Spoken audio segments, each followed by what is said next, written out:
En 1988, la violence associée aux gangs de motards touche une petite ville de l'Ohio où tout à coup un meurtre est commis. Quand la police se rend compte qu'un gang de motards pourrait bien être mêlé à l'affaire, elle demande l'aide des experts du crime organisé du FBI. Le gang semble impénétrable, mais les enquêteurs sont déterminés à l'infiltrer pour retrouver les coupables.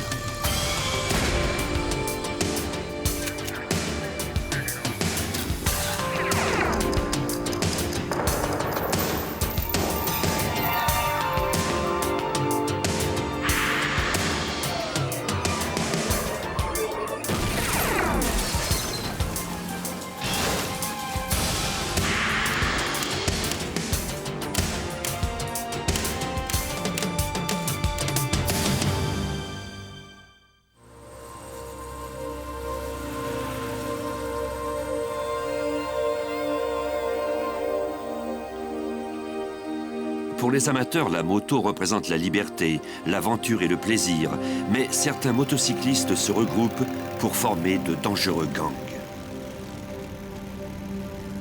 Dans les années 80, les gangs de motards comptaient de plus en plus de membres et on leur attribua plusieurs crimes violents. Tout comme pour la mafia, leurs entreprises criminelles retinrent l'attention des escouades contre le crime organisé du FBI, comme s'en souvient l'agent spécial Stuart Schroff de Cleveland. Les gangs de motards posaient un problème important à l'époque, et ce, à l'échelle de tout le pays. Il y avait un important nombre de ces gangs à Cleveland. Le plus important gang de motards de Cleveland tirait ses revenus de la vente de drogue, de vol de marchandises sur les autoroutes et de l'extorsion.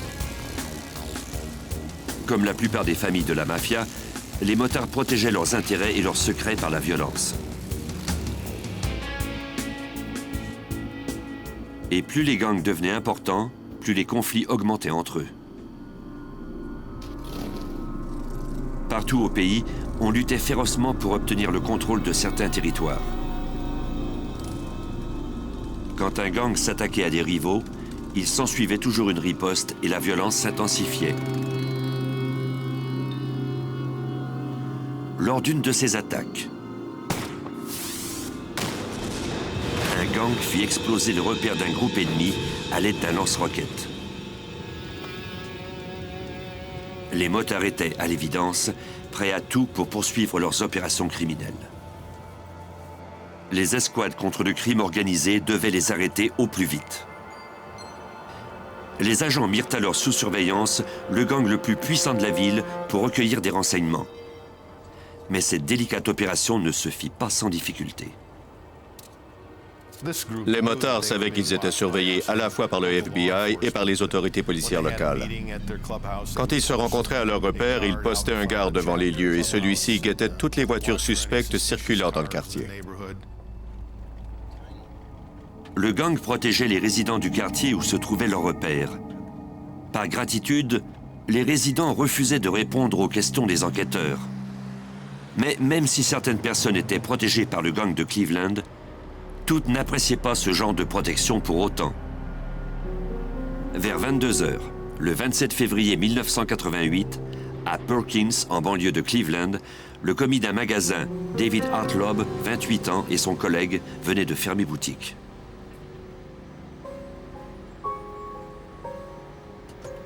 Hartlob s'apprêtait à se rendre à la banque pour déposer les recettes de la journée.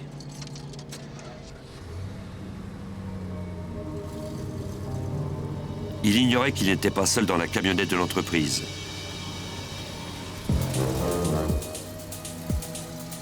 Et ni qu'on le suivait.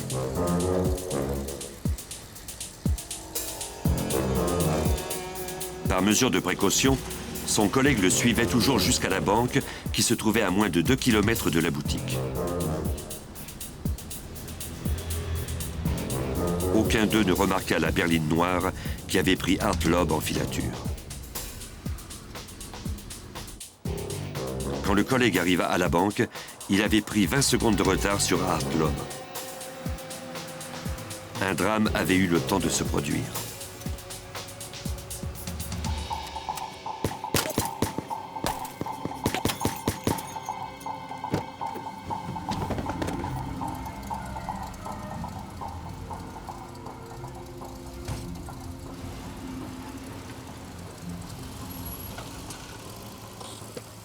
En arrivant, il vit la camionnette qui repartait.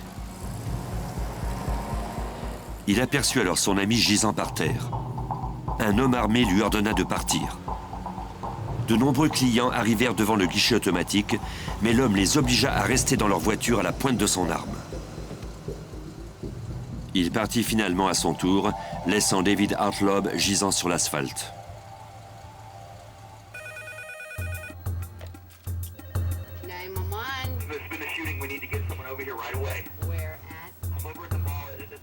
En 1988, le service de police de Perkins ne comptait que 11 policiers.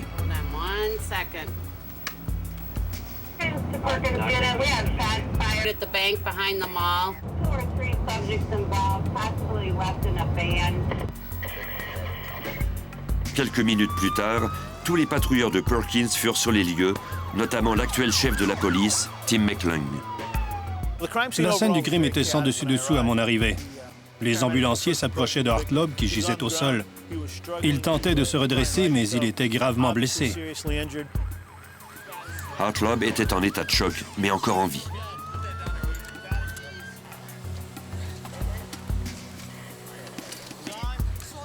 Les ambulanciers furent impressionnés par le nombre de blessures de projectiles sur le corps d'Hartlaub et la quantité de sang qu'il avait perdu.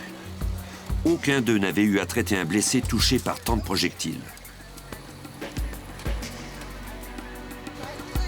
Il fallait s'assurer qu'il respire normalement et endiguer l'hémorragie. David Hartlaub était encore en vie quand il arriva à l'hôpital, mais il succomba à ses blessures 20 minutes plus tard. Les policiers interrogèrent son collègue, ainsi que des témoins.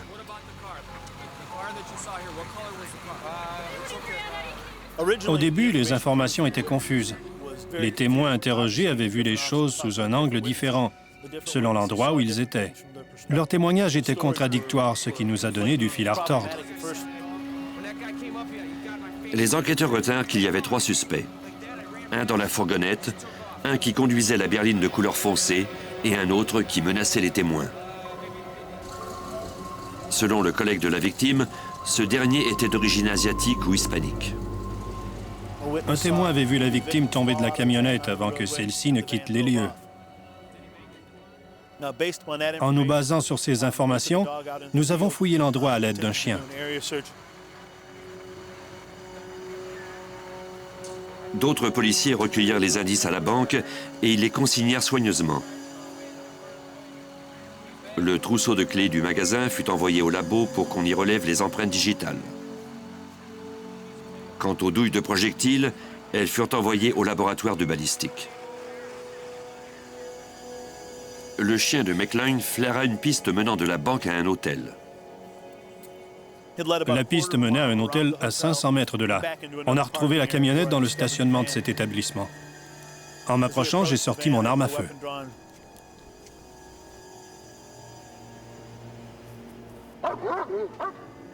Le chien jappa pour indiquer qu'il n'y avait pas de danger, mais McClung et l'agent qui l'accompagnait ne tinrent rien pour acquis.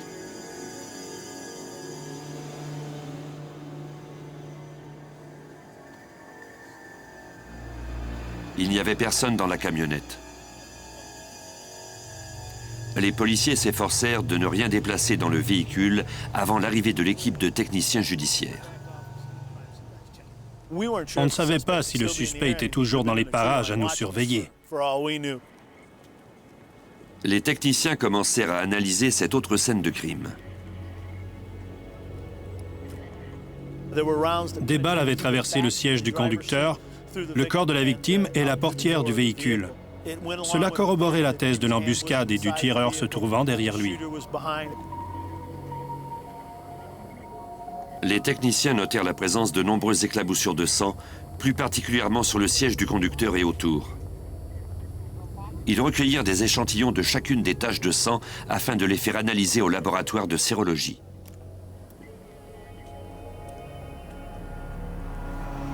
Entre les sièges, ils trouvèrent un pistolet semi-automatique Mac 11. Le type d'arme utilisé nous portait à croire que ce n'était pas un crime commis par 2 voleurs à la petite semaine. Ce n'est pas du tout le genre d'arme qu'on trouve dans une petite ville du Midwest. Quelqu'un avait limé le numéro de série de l'arme et y avait attaché un sac de plastique pour recueillir les douilles. Les policiers trouvèrent étrange qu'un tireur aussi prudent ait laissé son arme derrière lui. Peut-être avait-il été pris de panique et s'était-il blessé.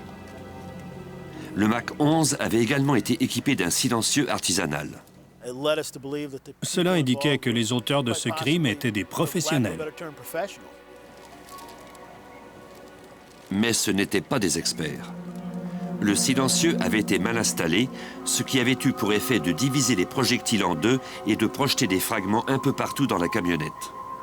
Comme la victime devait faire un dépôt à la banque, on croyait que le mobile du crime était le vol.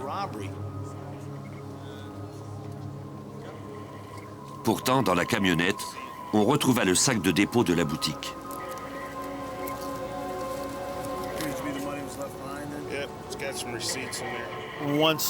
Le sac du dépôt contenait plus de 4 000 $.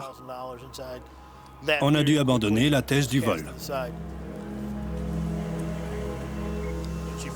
Les techniciens judiciaires recueillirent des projectiles intacts et des fragments de projectiles dans la camionnette.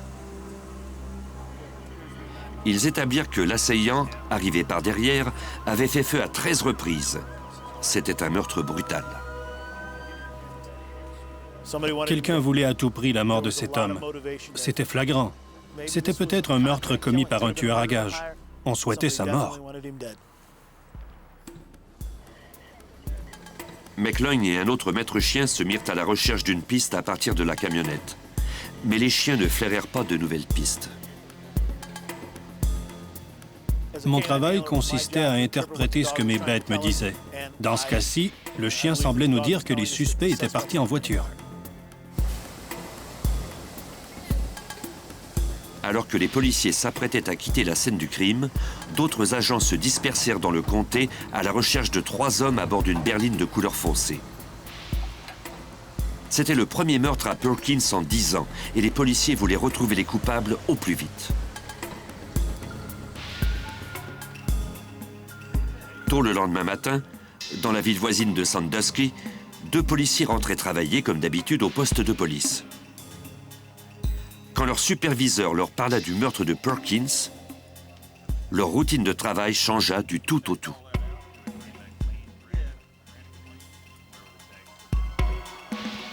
Ils se rendirent bientôt compte qu'ils avaient peut-être vu les suspects la veille au soir.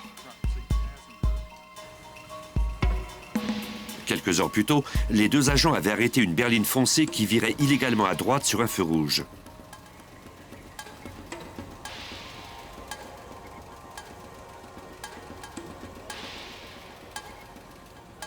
Le conducteur s'appelait Mark Verdi. Le véhicule appartenait à Stephen Yee, le passager à l'avant. Les 2 hommes vivaient en banlieue de Cleveland. Bien que ce ne fût pas illégal, les policiers remarquèrent que Yee portait une ceinture ornée de l'emblème d'un gang et qu'il était armé d'un couteau de chasse.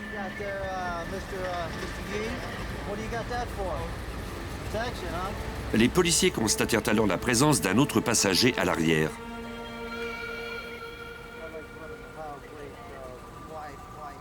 Les agents transmirent les informations relatives à Yee et à Verdi au poste de police. Tout semblait en règle. Comme ils ignoraient tout de la fusillade, ils laissèrent les 3 hommes partir.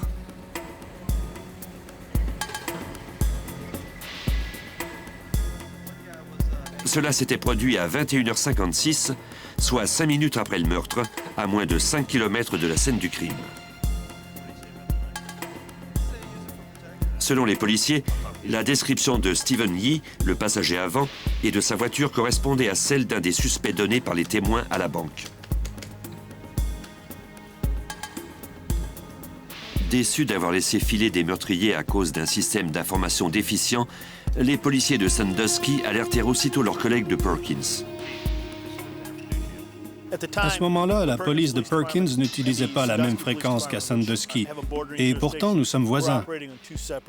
Ces policiers ignoraient donc tout de la fusillade.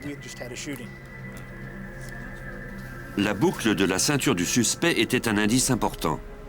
Les policiers savaient que celui qui porte l'emblème d'un gang en est vraisemblablement membre. Quelqu'un qui se risquerait à porter un tel emblème sans autorisation pourrait être sévèrement puni, voire tué. Les enquêteurs disposaient de noms de suspects, mais si le gang était mêlé à l'affaire, il pourrait se révéler impossible d'élucider l'enquête. Les enquêtes sur les gangs de motards sont particulières. Les motards parlent peu. Dans un de ces gangs, on s'amusait d'ailleurs à répéter que le meilleur moyen de garder un secret entre 3 personnes, c'était d'en tuer 2.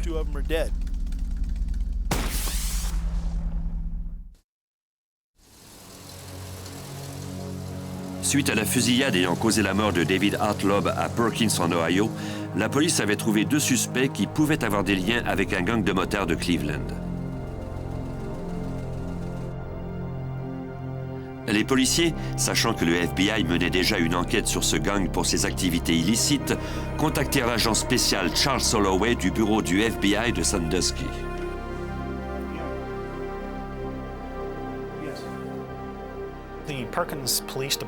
Le service de police de Perkins a appelé le FBI pour savoir si nous pouvions leur fournir des renseignements sur 2 individus identifiés lors d'une infraction routière.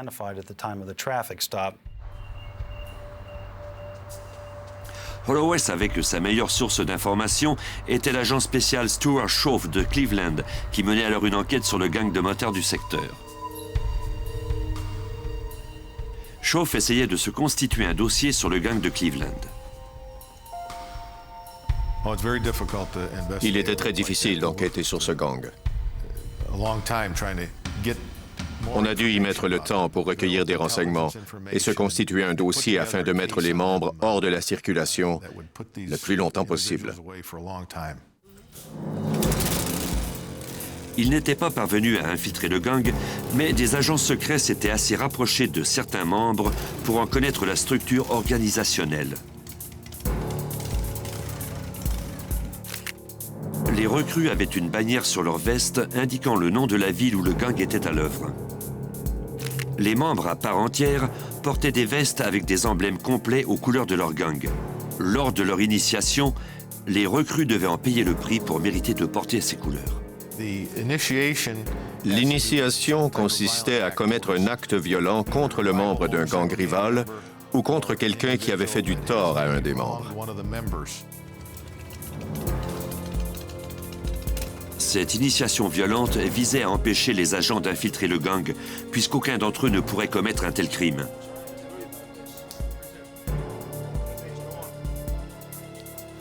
Dans le cadre de leur enquête, les agents du FBI avaient pu identifier plusieurs membres du gang, notamment les 2 hommes arrêtés à la suite d'une infraction au code de la route à Sandusky le soir du meurtre d'Hartlob.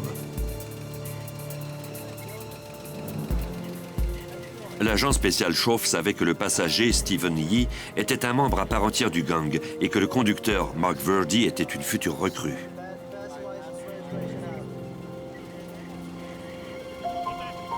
On ignorait l'identité du 3e homme, mais les agents croyaient qu'il s'agissait vraisemblablement d'un membre du gang de Cleveland.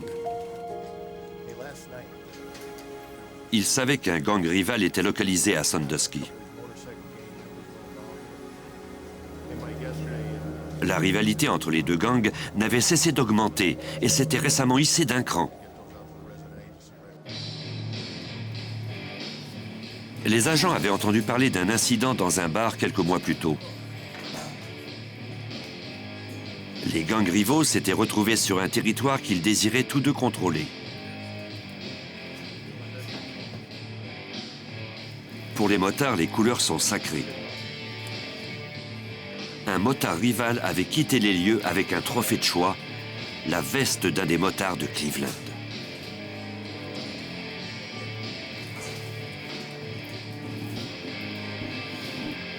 C'était un affront inacceptable.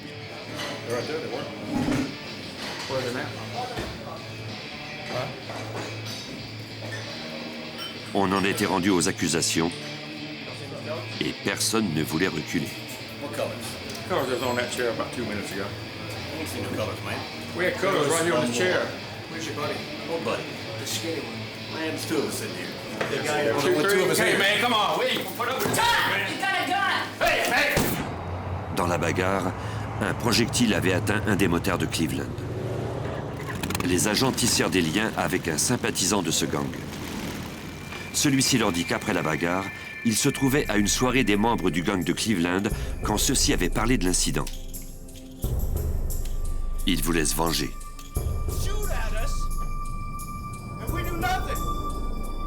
Et les futurs recrues voyaient là l'occasion parfaite pour recevoir leur initiation.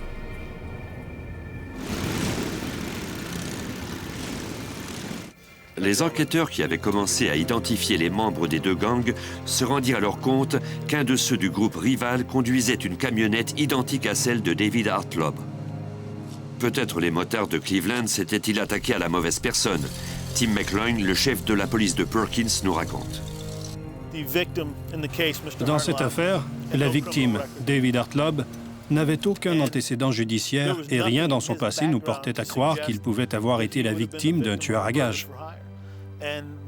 Les ressemblances entre son véhicule et celui du motard poussaient les enquêteurs à croire qu'il s'agissait peut-être d'un cas d'erreur sur la personne. Sa camionnette était en tout point identique à celle du motard. Peu de temps après le meurtre, les rangs du gang de Cleveland grossirent, comme en témoigne ici l'agent spécial George Steinbach du FBI. On a appris de plusieurs sources qu'une fête avait été organisée près de Cleveland. On célébrait l'arrivée de nouveaux membres, au moins 2 recrues, dans le gang de motards. Cela signifiait que ces 2 hommes avaient sans doute commis un crime violent.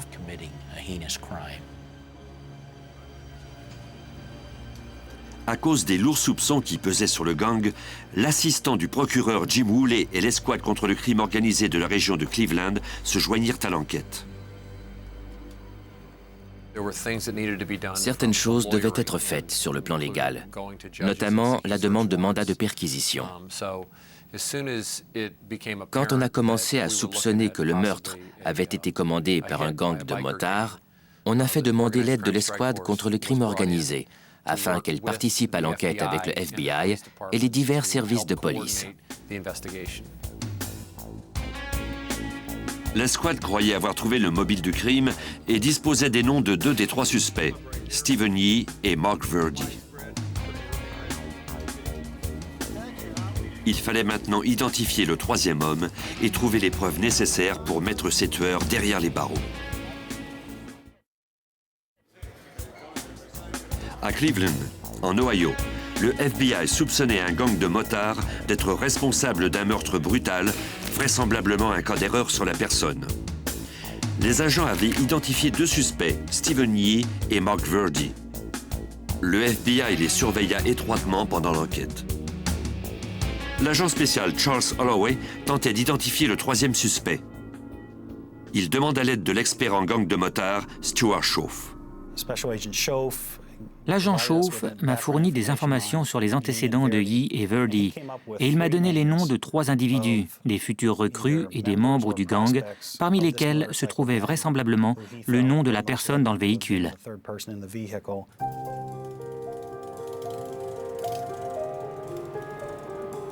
Les enquêteurs devaient interroger ces 3 hommes. Les 2 motards qu'ils retracèrent les premiers avaient de solides alibis. Leurs témoignages furent corroborés par des personnes qui n'avaient aucun lien avec le gang. On raya leur nom de la liste des suspects.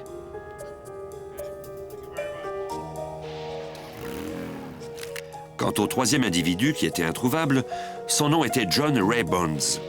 Il correspondait à la description de l'homme assis sur la banquette arrière lors de l'infraction routière.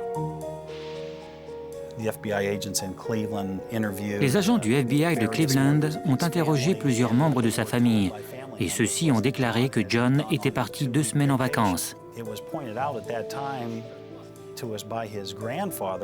Son grand-père nous a également indiqué que John avait un bras en écharpe et qu'il lui avait dit qu'il s'était blessé au travail. Aucun des membres de la famille de Bonds ne savait où il était parti. Pendant que le FBI continuait de chercher Bonds, le service de police d'East Lake, en banlieue de Cleveland, obtint d'importantes informations sur le suspect Mark Verdi, le conducteur de la voiture lors de l'infraction routière. L'enquêteur Bob Jaska remonta cette piste. L'enquêteur d'une banque du comté nous a appelés pour nous dire que Mark Verdi était mêlé à une affaire de fraude bancaire. Celui-ci avait contracté un prêt de quelques milliers de dollars en mettant 10 000 $ en garantie. Or, il avait volé cette dernière somme à l'un de ses amis. Comme presque tous les enquêteurs de la région, Jaska avait entendu parler du meurtre de Hartlob. Un juge de la Cour supérieure signa alors un mandat autorisant la police d'East Lake à fouiller la maison de Verdi relativement à l'affaire de fraude. Sous le regard des agents du FBI, venus à titre d'observateurs, les policiers fouillèrent les lieux.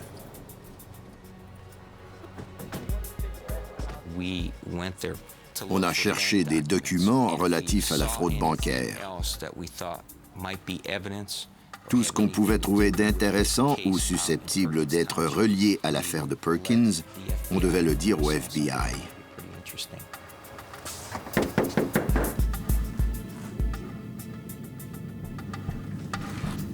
Verdi? Yes. Detective Jackson, East Lake Police, Detective Bowersox, we have a search warrant for your premises. Well, it's very important that he be here. Le suspect ne se trouvait pas chez lui, mais sa femme se montra coopérative. You mind if we come in? Quand les policiers lui eurent expliqué quels étaient ses droits et ses obligations relatives au mandat, elle les laissa entrer. Mais comme c'était le nom de Mark Verdi qui figurait sur le document, ils décidèrent de l'attendre. Ils ne voulaient pas compromettre l'enquête à cause d'un vice de procédure. Une demi-heure plus tard, Mark Verdi rentra chez lui. Hey, Mark. How you doing, Mark? Mark Verdi? Hey, Mark. How you doing? We'll let him in. Mark, we got a search warrant for your residence. We got some federal agents here. We got detectives from East Lake. Well, we got a search La présence des policiers ne sembla pas l'affecter. Take a look at it. Remember that theft case? Do you remember? Take a look at it. Remember several years ago you took out that loan from the bank? About $7,000.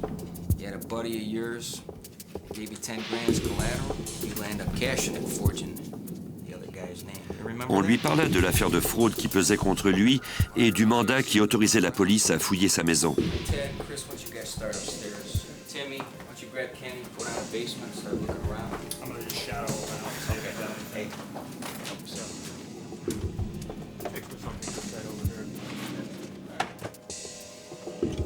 À l'étage, les recherches portaient rapidement fruit quand les policiers trouvèrent des documents relatifs à la fraude bancaire.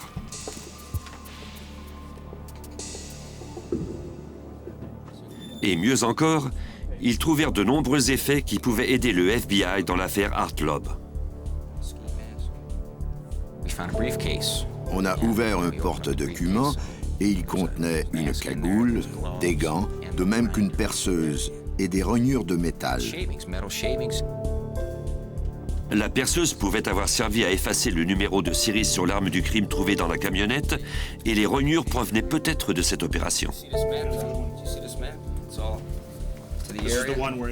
As we're searching, we see a En map. fouillant, on a trouvé une carte géographique pliée un peu n'importe comment et sur laquelle on pouvait voir bien en évidence les secteurs de Sandusky et de Perkins. Point it out. Or, le meurtre avait été commis à Perkins et Verdi s'était fait arrêter par la police dans le comté voisin de Sandusky. Il était temps pour l'agent spécial Stuart Schauf et ses collègues d'abandonner leur rôle d'observateur et de passer à l'action. On a décidé de faire émettre un mandat de perquisition fédéral. Des agents attendaient à la maison pendant que d'autres hommes étaient allés au bureau pour faire rédiger le mandat de perquisition. Comme le mandat des agents du fédéral était relatif au meurtre, ils pourraient effectuer d'autres recherches chez les Verdi et saisir tout objet suspect.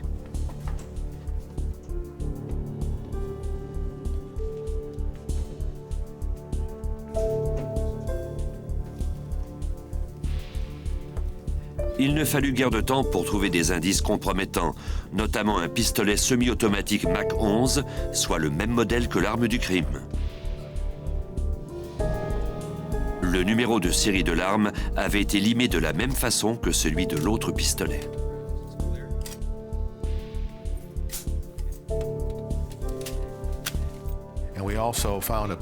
On a trouvé un pistolet dans une boîte de bois.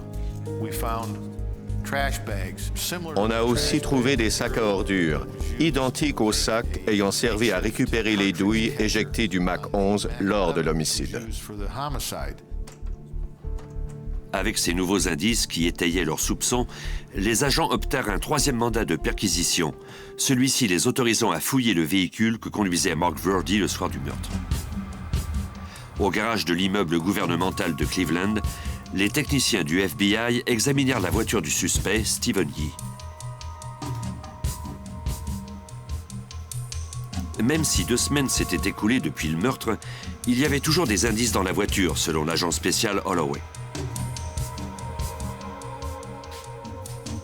Au cours de la cueillette d'indices, on a trouvé 2 douilles de projectiles de 9 mm dans le véhicule. Il s'agissait de douilles conformes aux spécifications du Mac 11.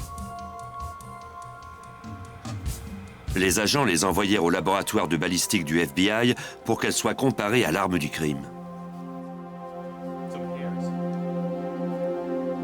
Les techniciens recueillirent également des cheveux sur la banquette arrière de la voiture. On a découvert des taches sur la banquette arrière qui se sont avérées être du sang.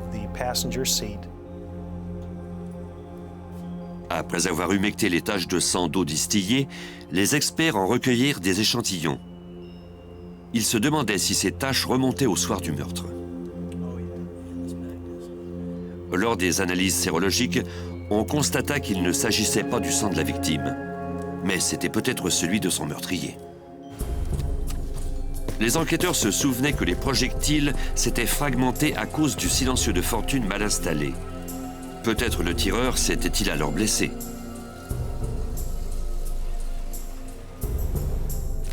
Stephen Yee et Mark Verdi semblaient n'avoir aucune blessure de projectile récente.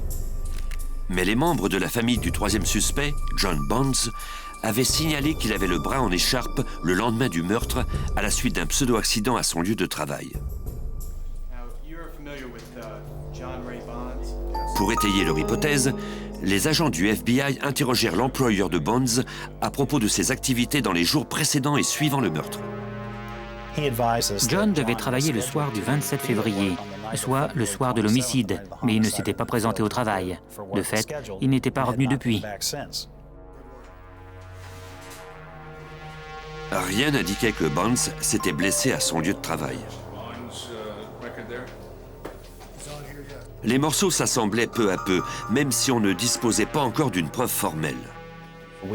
On a obtenu un mandat nous autorisant à recueillir des échantillons de cheveux et de sang et pour contraindre John à subir un examen médical afin qu'on puisse déterminer s'il avait été blessé ou non par un projectile. Les agents avaient un mandat en main, mais ils n'avaient pas retracé le suspect. Comme lorsqu'on recherche un fugitif, on a commencé par interroger les amis et la famille du suspect en continuant de vérifier régulièrement auprès de son employeur, d'aller voir s'il était chez lui ou dans les autres endroits qu'il fréquentait, comme le repère du gang, les appartements de ses amis, les bars où on le connaissait. Malgré tout ce travail, on n'a pas retrouvé la trace de John Bonds.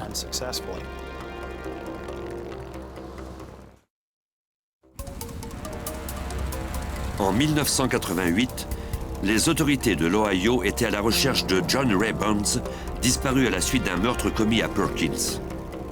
Après plusieurs semaines de recherche, l'agent Charles Holloway reçut un appel déterminant. Le 14 mars 1988, l'avocat de John a appelé le bureau du FBI de Cleveland. Il nous avisait que John savait qu'on le cherchait et qu'il se présenterait à nos bureaux le 16 mars, ce qu'il a fait. Les agents montrèrent à Bonds les mandats l'obligeant à fournir un échantillon de sang. Après avoir examiné le bras du suspect, le médecin conclut qu'il s'était fait tatouer depuis peu pour dissimuler une blessure récente. Bonds ignorait alors que le FBI disposait d'une nouvelle technique révolutionnaire d'identification de l'ADN qui pourrait démontrer qu'il avait perdu du sang sur la scène du crime. Les agents espéraient que la Cour les autoriserait à présenter leurs résultats des analyses à titre de preuve si elles étaient concluantes. Le 22 mars, l'équipe d'entretien du service des transports qui nettoyait les abords d'une autoroute près de Sandusky trouva les certificats d'immatriculation de la camionnette de David Hartlob. Non loin de là, il y avait un pistolet, un bonnet de laine, un gant et une boîte de munitions de 9 mm, soit le calibre du Mac 11. Ayant entendu parler du meurtre d'Hartlob, les employés appelèrent les autorités. L'endroit où ils avaient trouvé ces objets était compromettant pour le gang de Cleveland, comme nous le raconte le procureur Jim Woolley. Comme par hasard, c'était l'autoroute qui reliait Sandusky à Cleveland. C'était le chemin qu'aurait dû emprunter quiconque rentrait de Cleveland en passant par Sandusky. Les auteurs du meurtre pouvaient s'être débarrassés de ces objets suspects en les jetant par la fenêtre après avoir quitté la scène du crime. Les techniciens du FBI recueillirent ces indices pour les soumettre à des analyses. Les experts du laboratoire les comparèrent à ceux dont ils disposaient déjà.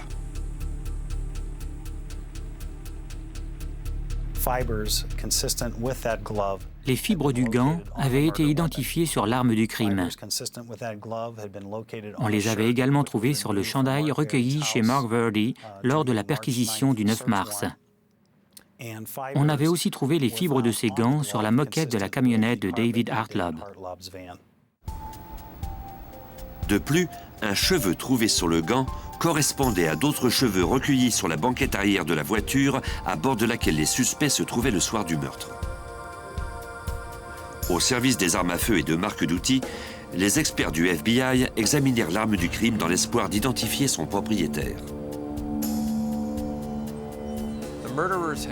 Les meurtriers avaient dépensé beaucoup d'énergie pour qu'on ne sache pas d'où provenait cette arme, ou du moins le pensaient-ils, en limant le numéro de série afin qu'on ne puisse plus le voir.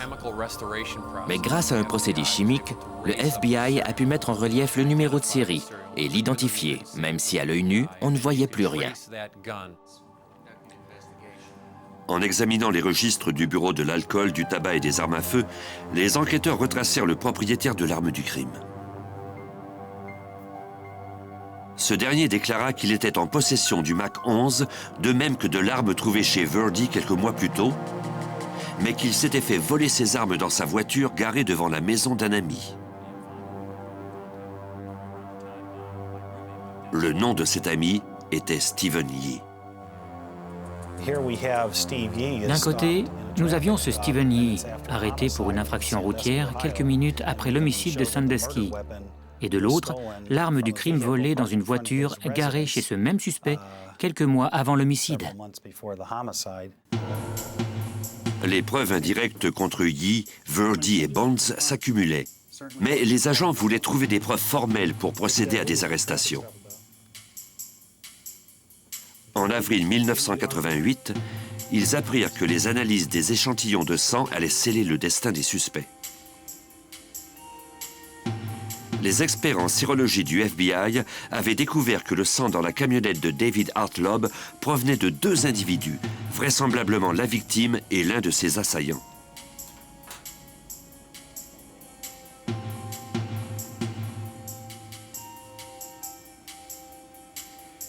Les experts comparèrent ensuite le sang trouvé dans la camionnette à celui découvert dans la voiture des suspects. Le labo nous a appris que le sang prélevé dans la voiture de Stephen Yee correspondait à celui trouvé dans la camionnette d'Hartlob. Cette analyse ne tenait compte que du groupe sanguin, mais elle étayait toutefois l'hypothèse selon laquelle l'homme assis sur la banquette arrière était vraisemblablement le meurtrier. Les agents espéraient que les techniques révolutionnaires de l'ADN fourniraient des résultats plus précis, des preuves à l'échelle moléculaire. Voici l'expert Bruce Bodoley. L'ADN est en quelque sorte le programme de ce que vous êtes, de ce que je suis, de tout ce qui vit. Si on peut décoder ce programme, on peut identifier les caractéristiques uniques à chaque individu. Au début de 1989, après plusieurs années d'essais, les experts purent affirmer que cette science avait sa place dans les cours fédérales. L'affaire Hartlob fut la première à y avoir recours.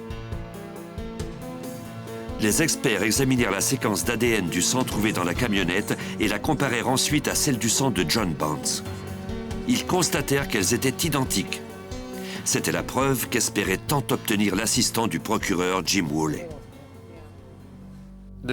L'ADN a joué un rôle crucial dans cette affaire.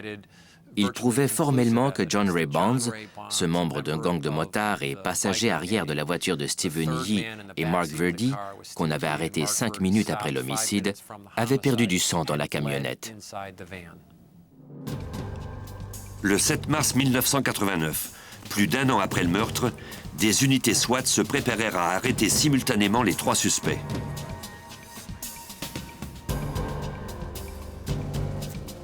Il était plus prudent de passer à l'action alors que ceux-ci dormaient encore.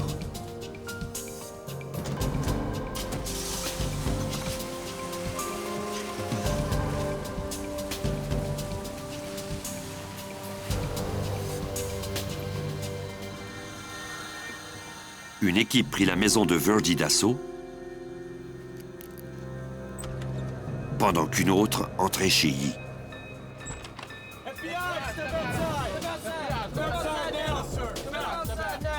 Mark Verdi n'opposa aucune résistance.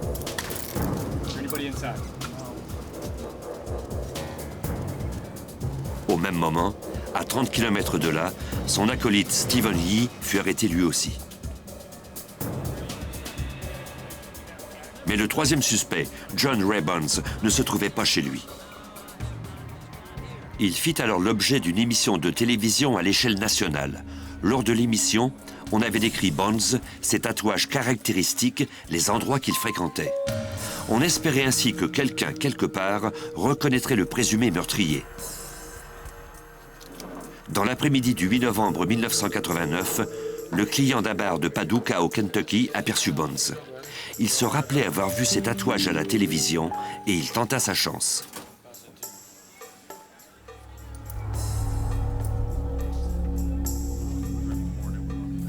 Il contacta le shérif de son comté qui à son tour appela le bureau du FBI de Paducah.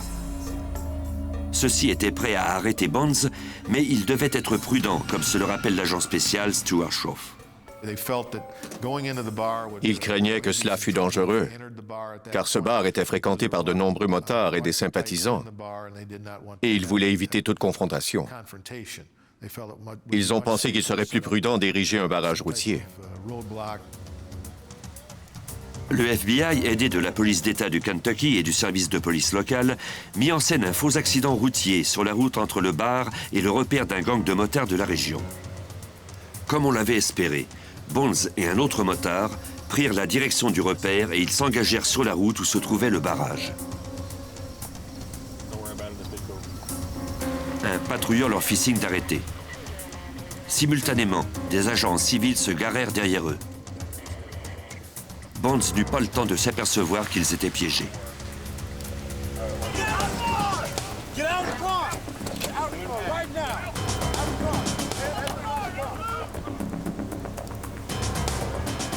Près d'1 an après le meurtre de David Hartlob, John Ray Bonds fut finalement mis en détention.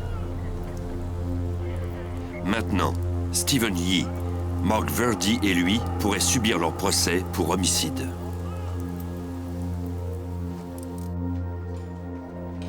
L'expert Bruce Bodole du FBI dut convaincre les juges de la Cour fédérale de prendre en considération les résultats des analyses d'ADN. En cours, on remet toujours en question les nouvelles techniques scientifiques. J'avais le mandat de défendre cette technique et de démontrer sa validité scientifique afin que le jury puisse tenir compte de ses preuves.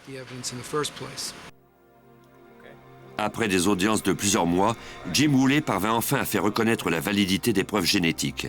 Avec les résultats d'ADN et les autres pièces à conviction, il était confiant à l'ouverture du procès. Il s'agit d'un cas où l'on a constitué les preuves une par une, grâce aux analyses judiciaires, aux essais balistiques, à la sérologie, à la chimie judiciaire, aux analyses de cheveux et de fibres, aux tests d'ADN, et après avoir réussi à déchiffrer le numéro de série de l'arme. On a mis tout cela bout à bout. Devant nos preuves, l'avocat de la défense ne pouvait pas faire grand-chose. Stephen Yee, Mark Verdi et John Bonds ont tous été jugés coupables de meurtre et condamnés à la prison à perpétuité. L'enquête implacable a permis de mettre 3 meurtriers derrière les barreaux et ouvert la porte à une nouvelle technique judiciaire qui allait changer pour toujours la façon dont on enquête.